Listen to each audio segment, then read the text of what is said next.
It's the ML Sports Platter brought to you by RV Source of Central New York. You can buy, rent, and sell, service the whole deal in the off season. You might see some snow, but RV Source of CNY, they're not stopping, man. They can help you out with all the RV needs. And looky here, I brought him on. Super golf guy, super sports fan, owner of RV Source of Central New York. It's my man, Mike McKay, a father again. So congratulations. No sleep till Beeville, bro. How are you? No sleep at all. I'm good, man. Number 3 is a game changer, but it's been a lot of fun. Yeah, no doubt. No doubt. So RV closing 24 into 25. You guys are rolling. Yeah, things are great.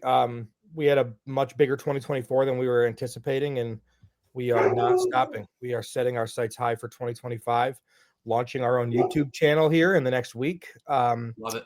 We've been doing a whole lot of filming, kind of getting documentation of, with any new business, it's always that, are you going to make it out of the first year? It's always nerve-wracking.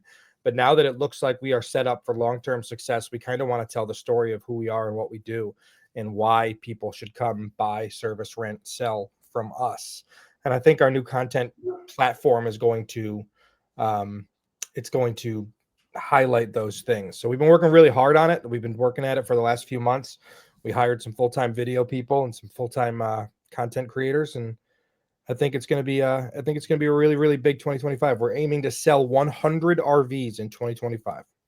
Well, we're going to try to help you get there here on the ML Sports Platter. The product is awesome, of course, and thanks to you guys for your support of the program. And you're as big a sports guy as anybody I know, and we've got some big NFL games this weekend. Who do you like as this airs on Friday before the big games? Four games, 8 teams. That's it. That's all that's left. That's it. We'll go run down them. You're not going to like it, but I think the Ravens go in and beat Buffalo. I do. I just think I think Buffalo is so good, but I think they've been so good that, how many times have we seen teams that just steamroll people, especially even in playoff games? They steamroll the Broncos, who, by all intents, they shouldn't have. It should have been a tough game. How many times have we seen this where they have a letdown? And I think the Ravens are poised to take that next step, and I think you're going to be in for a rough weekend. But of course, I'm not a Bills fan. So hey, the Bills are 1-3 in the divisional, though. I mean, there's a lot to that. I mean, the McDermott. You've heard how I've gone on this all the way. It's not a knock on McDermott. He's gotten him to this point a ton. Now what? And unfortunately, narratives change in sports. And when you have a window, I lived through Michael Jordan. Is it the Mahomes Jordan kind of thing back to the 90s? Also, when you have a window with a unicorn guy like an Allen, you're there, you knock, and you keep doing it. But can you break through once, And it's hard to win one. Mike, there's 12 teams in the league still have yet to win a Super Bowl. So think about that. I think Allen is such a talent that he'll get one, which makes me sad because I'm a Dolphins fan. But the interview's over. Brought to you by Yeah. I think Allen gets one eventually. I think if they get past the Ravens, though, I don't think anybody's beating the Lions this year. I really don't. I just think from a mentality standpoint, and LA, I mean, how good did they look? You look good. Against the Vikings? And I think there's a lot to be said, about the emotional impact of life as it pertains to sports. Mm-hmm. And with the LA fires kicking off right before, national tragedy and that city needing something, I think there's a lot of, not that NFL players need motivation to go play playoff games, but there's still something emotional about that. There's a difference. And it feels like that's what the Lions play with just naturally, but there's a lot left to be said. And we haven't even talked about the Chiefs, right? Like they're 2 weeks of full rest now. All their starters are somewhat healthy. This is going to be I'm really excited. This is going to be a fun ending this year. So you're going to take the Ravens over the Bills. You got the Lions over the Commanders. I think the Commanders hang in there a little bit, but you're going to ask Jaden Daniels to do too much in that game to have to get over that hump. Eagles, Rams is interesting. Are you leaning Rams there? Yeah, I am. Because of Jalen Hurts, too. He's not playing well. I know. I am leaning the Rams just because I think, with the NFL, right, it's about who peaks at the right time. And I just feel like the Rams are on their way up. The Eagles, again, another team that's been really good, but I think there's going to be some letdown. And then obviously I'm going to take the Chiefs as well. Sure. I think in the Rams-Eagles game, the big matchup is going to be up front. When you look at the Rams and the way they devoured Sam Darnold after the game tape was out the week before against the Lions, That's the cheapest, best defensive line in football. Braden Fisk, Jared Verse, they've got Kobe Turner. This is post Aaron Donald, ladies and gentlemen, and they have not missed on any of these draft picks. That's going to be a war of attrition right there up front in terms of how many guys can come and hurt you against Philly. Philly has, let's be honest, they have offensive line. They've been knocking on the door left and right. They've made a Super Bowl with this group. They have weapons. Saquon, I think, should be getting more MVP love. Yep. But Hurts right now is just teetering enough where Kellen Moore took over as OC and they started to kind of get it up there to the Shane Steichen level, Mike, but then Hurts came back a little bit now, and we didn't expect that. That, to me, Hurts is a problem right now for them. I agree. And Saquon is my MVP if I had to pick. I think Saquon should be the MVP. I think he had an all-time year. And in the NFL, the MVP usually goes to whatever quarterback played the best. And I think that trend could be bucked this year. It should be bucked this year. Obviously, it's going to be a Lamar and Allen conversation based on what I'm hearing. I think Josh Allen probably wins it, but I think Saquon should have won it. Yeah, I don't think Allen's going to win it because I think the All-Pro, he's my choice, not because of the Bills part for me and my fandom. If you look at the real deep numbers, and also I love how every year they change the criteria, where Allen was through the roof touchdowns last year, but it didn't matter. Now Lamar's through the roof touchdowns this year. He's the greatest quarterback of all time. And he got a guy behind him in Derrick Henry who's not that far away from a Saquon year either. Right. Okay. So, and James Cook's really good. Really good. But he's not Derrick Henry and he's not Saquon Barkley. Right. And the way the Ravens play with having Lamar and all that RPO, Derrick Henry, he doesn't get I love watching Henry and Barkley back to, like, if there's an Eagle-Raven game back-to-back, it's like a dream for me because they're so different in how they get to the hole and pass the hole. Right. Saquon is grab, go. Henry's grab, couple, then he's gone. And he's Henry is so patient. Yes. He lets things develop and he never gets scared or hurried in any way. He always hits his spot, and then when it's time to go, he goes. And you could not pay me enough money to stand in front of Derrick Henry. No, not at all. By the way, we're going to get to something in golf, but I'm going to lead into that in this segment with Mike McKay, brought to you by RV Source of Central New York. That's one of the amazing things about golf is that, now I'm not the player you are, but I can still go out there on a tough course. We can go out and play at Camillus. We can play Turning Stone. We can play wherever. I can make an 18-foot putt. I can make a birdie. I've had 2 holes in one. Like the pros. 2 now? Well, I've had 2. I haven't had one in a long time, but I've come close. But I always thought you had 1 with me. No, I got 1. The cards and the balls are right in the closet there. But I'm not a pro, but I can do something that pros do on their courses and in majors. I can't tackle Derrick Henry. I cannot guard. I don't watch the NBA, but I can't guard Steph Curry. I can't catch a ball from Josh Allen on the go or Patrick Mahomes. I can't stop Connor McDavid on a breakaway, but I can make a putt like, Scotty Scheffler in a major because it's my major. Now I might shoot a 47 over 9, but I can make that putt like he did. And it's a relation thing, right? In these sports, we can't even come close to thinking, doing, acting, anything near that. No. Standing in front of Derrick Henry. No, not even a little bit. Not even a little bit. But I think that's why you see so many guys like us fall in love with the game of golf, because you get glimpses of that. You play an 18-hole round. There is one shot in there for even bad golfers. I'm going back. The stars will align and you'll hit a pro level shot. Sure. You'll be 140 out and you'll stick it to 2 feet and you'll be like, oh, I can do this. That's right. The difference between us and them over is how often can you do it, right? Yeah, right. Yeah. And I'm gonna be doing a little bit of some golf stuff this year. We'll be in touch. Oh yeah, I can't wait for it. RV Source. There's some stuff on the horizon.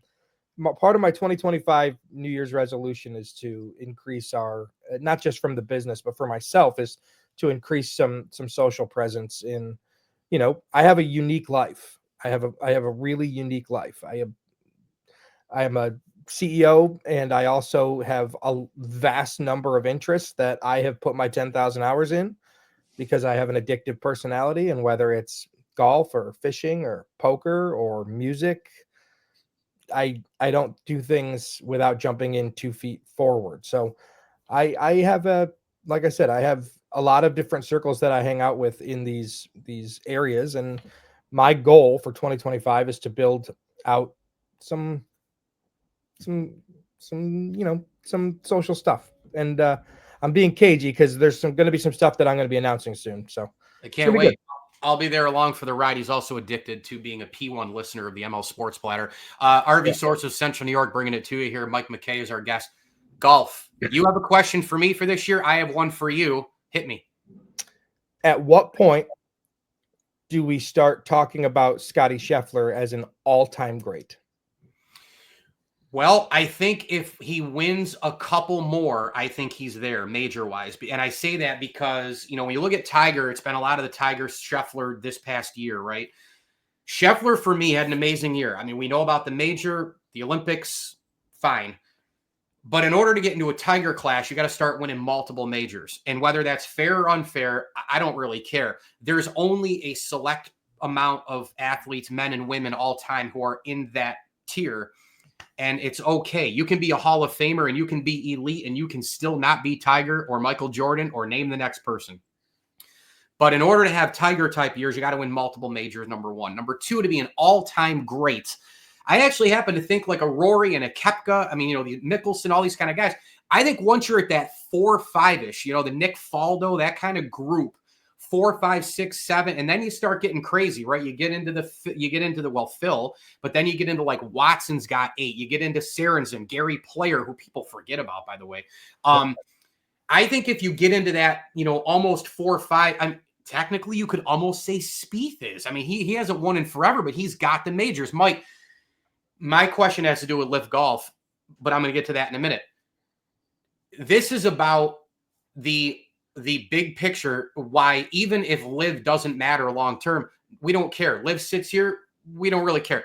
Golf is still, to me, about the 4 majors, the Ryder Cup, and those 4 or 5 for guys like you and me tournaments, like the Memorial and the Tour and a couple other ones in there, the big monies, maybe the WGC, fine, you want to throw that in, do whatever you want. There's 4 or 5 there. Other than that, once you get past 8 or 9 total and it's led by the majors and the Ryder Cup, I don't care about anything else. Correct. And the majors where they stand, he's got what he has. But if he wins a couple more, even if he goes in as a career like Phil without the U.S. Open or without an Open championship, if you get up to 4, 5, 6, I think that does it. I think that does it right there. And he's going to win a million of the other PGA tournaments. He's going to. I mean, if he keeps playing the way he is, Tiger was obviously the GOAT in my opinion, and I think part of what goes into GOAT conversations of who's the best of all time in their sport is the level that they are ahead of second place, the level that they are ahead of their competition. And for a 8-year period, nobody was even close to Tiger. And so but I feel like we're starting to see that with Scheffler, where he's starting to win with his B game and he's starting to win with his C game, even big events, marquee events. He's starting to get there when he doesn't have his best stuff. And so I think for me, that's the mark that I'm looking at. And yeah, with Live Golf, my only thought process in terms of Live Golf is I know for a fact that I will never, for the rest of my life, barring some tragedy, I will never miss a Masters Sunday. Sure. Never. I'll never not be watching. I will never miss a Ryder Cup singles day. You're up at 6 a.m. for the Open. Everyone. All 3 days for the Ryder Cup. Same thing with the Open. And Father's Day, we play golf in the morning. We watch golf in the afternoon. I know what I'm going to be doing every Father's Day from now until the end of time. I don't care what event Live Golf puts together. I'm not watching. Which brings me to my question, is Live Golf sustainable? And I say, I know what I say. What do you say? Because again, it starts with that they're not even on a network. And for as much streaming as we're doing right now, I think that is a major problem. And by the way, I got Live and Let Die ready to go for you for your copy. I need to read it. Is Live Golf sustainable? The answer is we don't know, because we don't know the extent of the Saudi International Fund's willingness to lose billions of dollars for whatever their reasoning behind this thought process Just burning money. Yeah, if they want to burn $5 billion a year for the next 50 years, then it will be sustainable for 50 years. If they want to do it for the next 30 years, it'll be sustainable for 30 years. If they ever say we need a return on this investment, it will fail to exist. Yes. And also, I think that you might be able to, in this case, be sustainable without being successful, Sure. which is And, a and another rarity, thing too is that right? It's rare to do that. you have to look at what I don't know. I'll be perfectly frank with you. I don't know the entire business model of Live. I don't know if it's a play to try to go after what the PGA Tour has. I don't know if they're using it to sell, for all I know, the Live contracts could include meet and greets for billionaires all over the world, and these Mhm. billionaires could be paying the Saudi investment fund Who billions knows? Yeah. to play around a golf with Brooks Koepka or Dustin Johnson. And if that's the model, if you're paying these guys to come and create experiences as opposed to content or parody or a good television product, that's kind of the thing. In America, we are so used to sports being an entertainment platform that's made for TV content that then is sold to the masses. This could be something entirely different, which would make it sustainable. The live events, I've never been to one. I don't have any interest in going to one, but you don't know what goes on behind closed doors. You don't know if this is a way for the Saudi investment fund to launder True. illegal money. You don't know.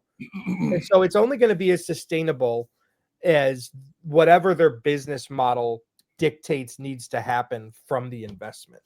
And so I do need to read that book. I would love to read it.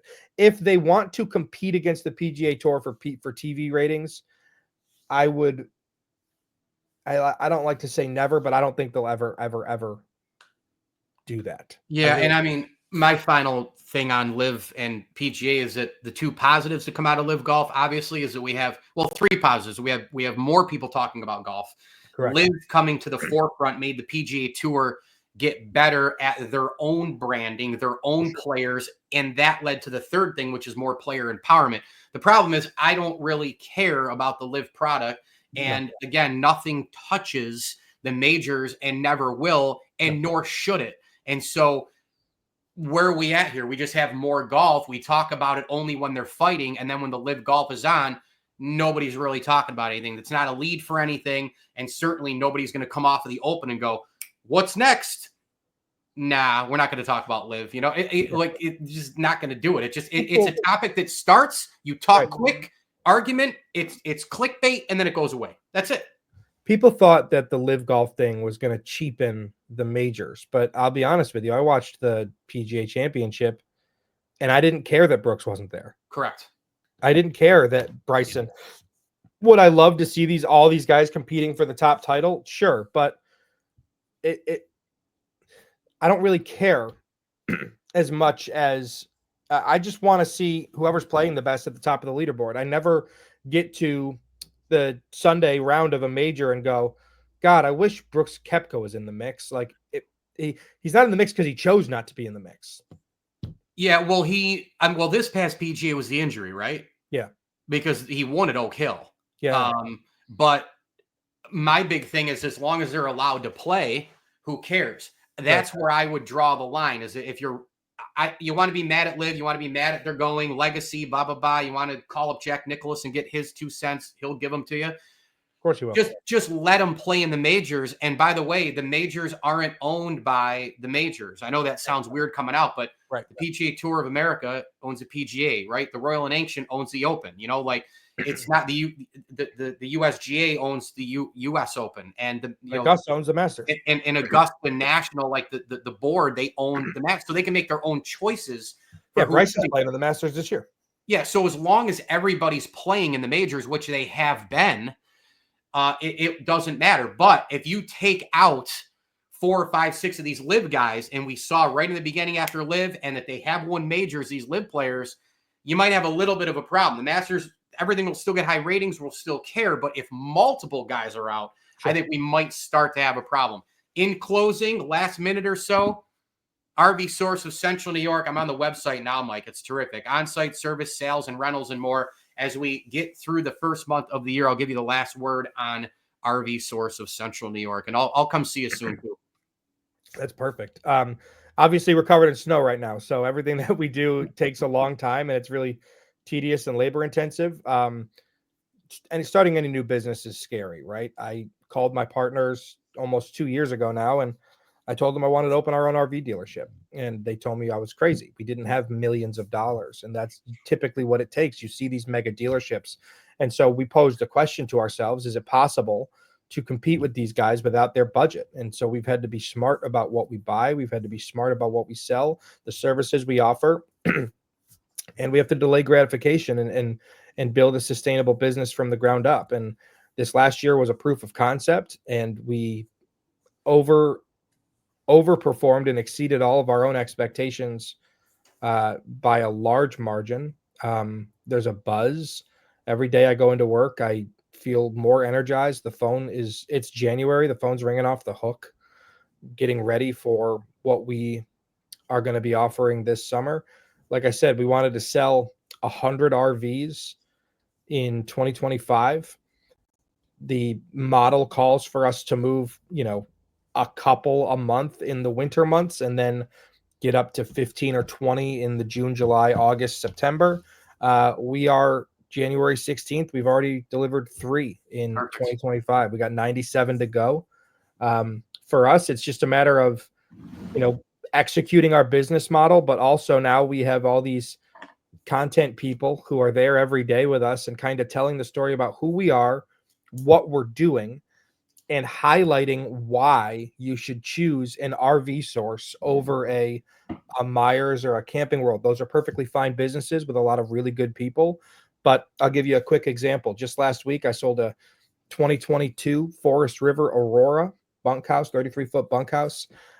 Camping World locally, my own brother, by the way, has that exact same unit listed for $37,900. We were able to sell it to our customer for $24,500. And it's because we're buying them more intelligently. What we are focusing on is bank repossessions. We go to auction. We don't deal with other dealers. We specifically buy, bank repossessions from financial institutions. We rehab them. We make sure they are better than new, perfect. We put a lot of time and energy, which you'll see with our YouTube videos we have coming out this month. You'll see that process and how diligent we are and what we are doing. And it enables us to sell the exact same RVs that the mega dealerships have at a better quality, at oftentimes tens of thousands of dollars less per unit. The hard part for us is just educating the populace that we exist. There's only so much that free advertising can reach. And so telling the story of who we are and making sure people understand that they can have a better experience and a better deal by doing a little bit of extra work and coming to see us as opposed to the mega dealerships. It's once we educate the populace, it's going to be game over. And this model, I think, is one that can be scaled and replicated. And we're going to get better at what we do every single day. We are working insanely hard. We are ready to take over. And I have never been more encouraged in my life about the way something is going. So if you want to rent or buy or service your RV, the best place in the world to go is RV Source. We will spare no expense, and we will work as hard as possible to make sure that you are well taken care of if you come give us your business. Well, I've got my chart here. So every time you sell an RV, you got to get it to the ML checklist here, so I can go down from 100 to. We're gonna, and we have so we have a long form video strategy, right? YouTube. We're going to be publishing a once weekly YouTube video, kind of talking about what we're doing this week. We just filmed at the auction yesterday. We did a whole bunch of filming this last week of auction preview, auction prep, auction process. You can actually, in the video we're going to be releasing in about 2 weeks, you can actually watch the bidding process and us winning some and losing some in a heartbreaker. It's actually going to be a really cool video, but then you see the process of what happens after we buy it, right? It comes back, it gets rehabbed. Sure.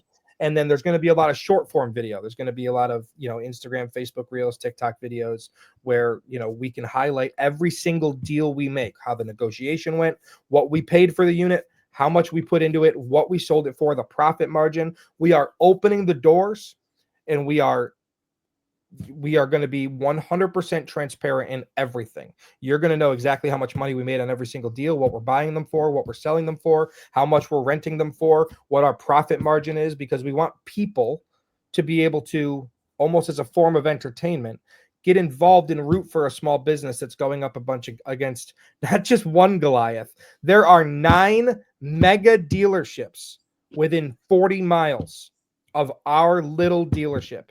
The one 10 miles away has an inventory of 700 RVs. We've got 30.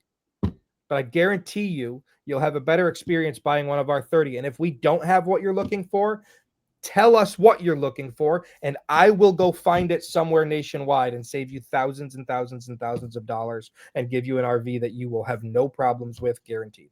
Love it. RV Source of Central New York, a proud sponsor of the ML Sports Platter. Head over to the website, rvsourcecny.com, and all over the social platforms. Hey, spring and summer's around the corner. RV there yet? As we're getting there, buddy. Well, where we will get there, we'll be on the links before we know it, and you can go shop. You can save, service, rent, buy, the whole thing. The on-site service, amazing, by the way. And Mike will get that content out to you, and I'll be pushing it throughout the 2025 campaign. Mike McKay, thank you, buddy. Take care. Always a pleasure, ML. Thanks, buddy.